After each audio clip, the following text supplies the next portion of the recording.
हरे कृष्णा। हम जो धर्मों की जो भूल धारणा है उसके विषय में चर्चा करेंगे। तो इस्कॉन के संस्थापक आचार्य श्री भक्तिवेदांत स्वामी शिला प्रभुपाद जी के साथ 1974 में एक क्रिश्चियन पादरी थे, इमैनुअल जुंक्लासेन, जो ये चर्चा हुई थी पश्चिमी जर्मनी में। तो प्रभुपाद जी उस समय काफ़ी तीव्रता से प्रचार कर रहे थे पूरे विश्व में। तो बहुत सारे लोगों को ऐसी जिज्ञासाएं होती थी उनसे बात करने की, उनसे सलाह मशवरा लेने की। तो ऐसा ही है कि ये इमैनुअल एक पादरी थे, एक फादर थे, जिन्होंने प्रभुपाद के साथ चर्चा की थी धर्म के ऊपर। तो बहुत सारी चर्चा के बाद उन्होंने एक प्रश्न पूछा प्रभुपाद जी से, अनुमति ली कि प्रभुपाद जी मैं ये प्रश्न पूछ सकता हूँ। तो प्रभुपाद जी ने कहा हाँ पूछ सकते हैं। तो उन्होंने कहा कि हमारे धर्म के अंदर भी किस प्रकार जीसस से, क्राइस्ट से प्रेम करना है, वही हमारा भी कॉन्सेप्ट है और हम कर भी रहे हैं थोड़ा बहुत प्रयास ऐसा। तो आप हमारा कॉन्सेप्ट ही है ये, तो आप फिर क्यों आए हैं यहाँ पर, और यहाँ पर आने के बाद अपने शिष्यों को अलग अलग अलग देशों में भेज रहे हैं ऐसा। हालांकि कॉन्सेप्ट, उद्देश्य एक ही है। तो प्रभुपाद जी ने कहा, उत्तर दिया कि आप लोग इतने समय से ये प्रयास कर रहे हैं, मगर हम अभी तक देखते हैं लोग उत्साही नहीं है। लोग धर्म को छोड़कर, प्रशासन को छोड़कर अपने हिसाब से जीवन जीना चाहते हैं, जैसे कहते हैं हिप्पी। लोग संतुष्ट नहीं है, लोग को क्लियर नहीं है कि भगवान से प्रेम क्यों करना है। हाँ, क्यों प्रेम करे भगवान से, क्या है भगवान में ऐसा। तो बस इतना कि भगवान महान है, भगवान महान है, भगवान महान है, उनसे प्रेम करो, उनसे प्रेम करो। भाई इतने तक से लोग प्रेम नहीं करते भगवान से। प्रभुपाद जी ने कहा कि आपके क्रिश्चियन के अंदर भूल धारणा क्या है कि भगवान से प्रेम करो, वो तो सब कहते हैं, मगर पापों से मुक्त हो ये कोई नहीं कहता। भगवान की आज्ञा पालन करो ये कोई नहीं कहता। प्रभुपाद जी ने कहा हम सिखाते हैं किस प्रकार भगवान महान है, किस प्रकार उनकी 100% बातों को स्वीकार करना चाहिए, उनके जो आदेश है उसको हमें स्वीकार करना चाहिए, उनके आदेशों का उल्लंघन नहीं करना चाहिए। प्रभुपाद जी ने कहा हम लोग सिखाते हैं किस प्रकार भगवान के आदेश पालन करें, तभी मनुष्य समाज सुखी हो सकता है। और प्रभुपाद जी ने कहा क्या आप लोग ये करते हैं। तो वो पादरी ने कहा, फादर ने कहा नहीं, मैं आपकी बात से सहमत हूँ कि यहाँ पर कुछ हद तक लोग भगवान की बातें स्वीकार नहीं करते। तो सबसे बड़ी समस्या है। लोग कहते हैं धर्म, मेरा धर्म महान है, धर्म का प्रचार करो, मगर लोग भगवान की बातों को स्वीकार करो, भगवान के आदेश है उसको यथारूप लो, ये कोई नहीं प्रचार करता। तो इसीलिए धर्मों के अंदर भूल धारणा है, लोग झगड़ते रहते हैं, अभी तक शांति नहीं आती। फिर वहाँ पर एक व्यक्ति उपस्थित थे जो कोई अतिथि आए थे, उन्होंने कहा कि क्रिश्चियन के अंदर क्या है ऐसा भूल धारणा, वो बताइए, गलती क्या है। तो प्रभुपाद जी ने कहा कि आप भगवान के जो आदेश है, शिक्षाएं हैं, उसको यथारूप में नहीं ले रहे हैं, उसको तोड़ मरोड़ के, और जो अपने को अच्छा लगा वो लिया, जो अच्छा नहीं लगा वो छोड़ दिया। तो प्रभुपाद ने उदाहरण दिया बहुत ही अच्छा, कि एक मुर्गी का उदाहरण दिया कि मुर्गी अंडा देती है पीछे से और खाती है मुंह से।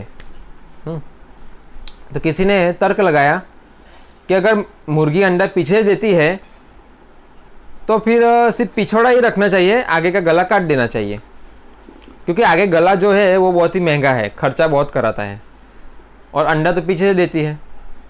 तो इसी प्रकार हमारा भी धर्म में भूल धारणाओं में यही तर्क होता है कि जो हमें अच्छा लगा वो लिया, और जो हमें अच्छा नहीं लगा, जो हम नहीं कर पाएंगे उसको हमने छोड़ दिया। मगर उसका मतलब ये नहीं है कि जो हमें अच्छा लगा वो हमने लिया, उसका फल भी एक मिलेगा, और जो हमने छोड़ दिया उसका भी फल सेम ही मिलेगा, वैसा नहीं है। जिस प्रकार मुर्गी का उदाहरण, अगर हमने मुर्गी को अच्छा लगा वो भाग रखा, जो अच्छा लगा वो भाग हमने नहीं रखा, तो उसका मतलब हमने गले को काट दिया और पिछवाड़े को रख लिया, तो क्या अभी मुर्गी अंडा देगी? नहीं देगी। फल एक नहीं है। गला काटने के बाद भी अंडा देती रहे वैसा नहीं है, क्योंकि मुर्गी मर जाएगी, और मुर्गी मर गई फिर अंडा नहीं देगी। इसी प्रकार हम भी धर्म की हत्या करते हैं। जो हमें अच्छा लगा वो लिया, जो अच्छा लगा छोड़ दिया, तो ये हत्या हुई धर्म की। तो इसलिए हमें उसका जो फल है अच्छा नहीं मिलता। तो प्रभुपाद जी ने इस प्रकार उनको ये समझाया। तो अतिथि ने कहा था कि क्या गलती है, तो प्रभुपाद जी ने कहा कि आपके अंदर बाइबल में बताया गया है कि तुम हत्या नहीं करोगे, लिखा है कि नहीं? तो बोले हाँ लिखा है। तो तुम हत्या नहीं करोगे, हाँ, तो तुम सभी ये जो लिखा हुआ है तुम हत्या नहीं करोगे, हाँ, जो भगवान ने आपके क्राइस्ट ने जो कहा है तुम हत्या नहीं करोगे, मगर आप लोग तो हत्या करते हैं।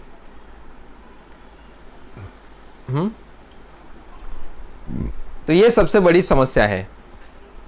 भगवान के आदेश से तुम हत्या नहीं करोगे और तुम लोग जानवरों को मार के खाते हो।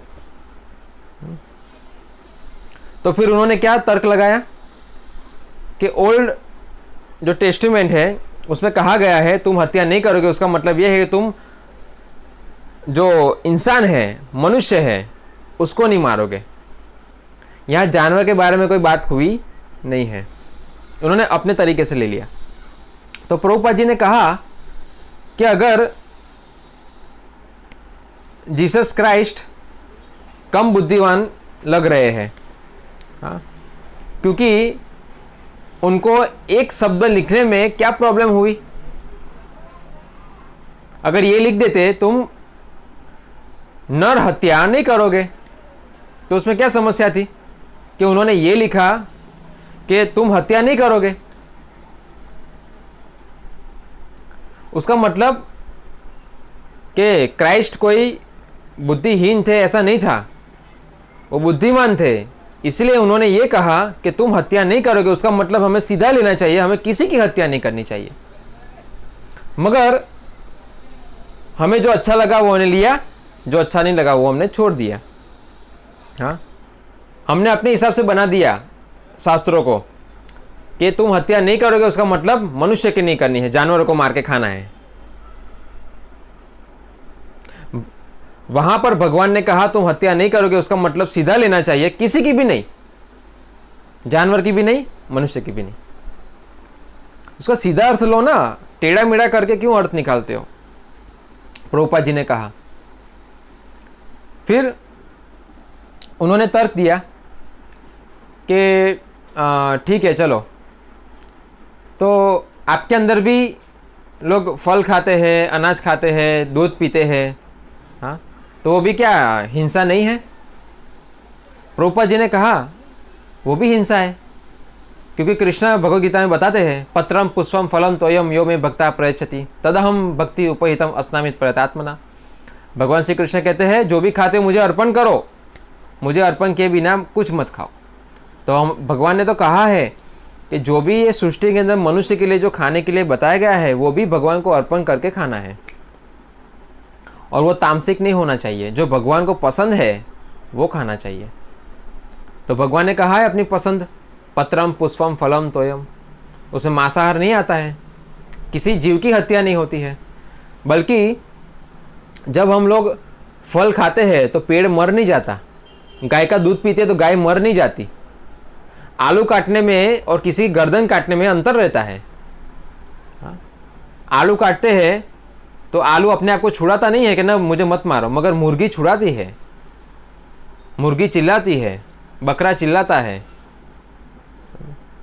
तो हम अपने तरीके से अगर हर एक चीज़ों को लेंगे तो हमेशा धर्म के अंदर समस्याएं आती रहेगी, लोग झगड़ते रहेंगे और कभी शांति आएगी नहीं। धर्म का मतलब तो शांति है, भगवान से प्रेम करना, भगवान की सेवा करना।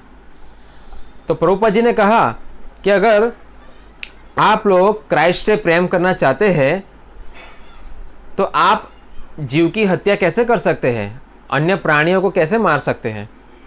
अगर आप लोग जीव हत्या कर रहे हो, पशु हत्या कर रहे हो, तो आप जीसस क्राइस्ट से प्रेम कैसे कर सकते हैं, संभव ही नहीं है। आपके अंदर दया होनी चाहिए, और दया का मतलब सिर्फ और सिर्फ मनुष्य को मारना नहीं, पशु को भी देखभाल रखना। हाँ? तो प्रभुपाद जी ने इस प्रकार ये जो प्रश्न थे उसके उत्तर अच्छी तरीके से उनको दिए। और इमैनुअल जो थे पादरी फादर, वो उनकी बात से सहमत भी हो गए, प्रभुपाद की बात से। और प्रभुपाद जी ने कहा कि हर धर्म की किताबों की मांग है कि भगवान के नामों का कीर्तन करो, भगवान की सेवा करो, भगवान से प्रेम करो। अगर भगवान से प्रेम करेंगे शास्त्रों के माध्यम से, उनके आदेश के माध्यम से, तो पूरी मनुष्य समाज को हम प्रेम कर सकते हैं, पूरे ब्रह्मांड के हर एक जीव से हम प्रेम कर सकते हैं। मगर आज हम देखते हैं न्याय नहीं हो रहा है। मनुष्य भी झगड़ रहा है, और मनुष्य अपने जो भड़ास है वो सभी भड़ास पशुओं पे निकालता है, उनको मार के खाने में। मनुष्य समाज में पर्याप्त मात्रा में हर एक चीज़ मिली हुई है खाने के लिए, जो भगवान ने कहा है। हाँ, अगर हम प्रशासन के नियम पालन नहीं करेंगे तो प्रशासन हमें दंडित करेगा। इसी प्रकार भगवान का जो प्रशासन है, इतना बड़ा ब्रह्मांड के जो नियम है, अगर हम पालन करेंगे तो हमें सुविधाएं मिलेगी। मगर आज क्या हो रहा है, हिंदू, मुस्लिम, क्रिश्चियन जो भी हो, सभी लोग दोषी हैं, क्योंकि कोई भगवान की बात मानता नहीं है। सबको अपने अपने जो कहते हैं ना, धर्म की मोहर लगाई हुई है, मगर हालांकि लोग धार्मिक नहीं हैं। इसलिए समाज के अंदर धर्म के वाद पे धर्मवाद होता है, लोग झगड़ते रहते हैं और एक दूसरे का शोषण करते रहते हैं, हिंसाएं करते रहते हैं। तो अगर हम लोग ये समझ गए कि हमें भगवान के आदेश पालन करने हैं, तो समाज में कोई प्रॉब्लम नहीं रहेगी। सब सर्वे सुखिनो संतो सर्व निरामय, सभी लोग सुखी रहेंगे, निरोगी रहेंगे। तो ये समझना जरूरी है। हरे कृष्णा।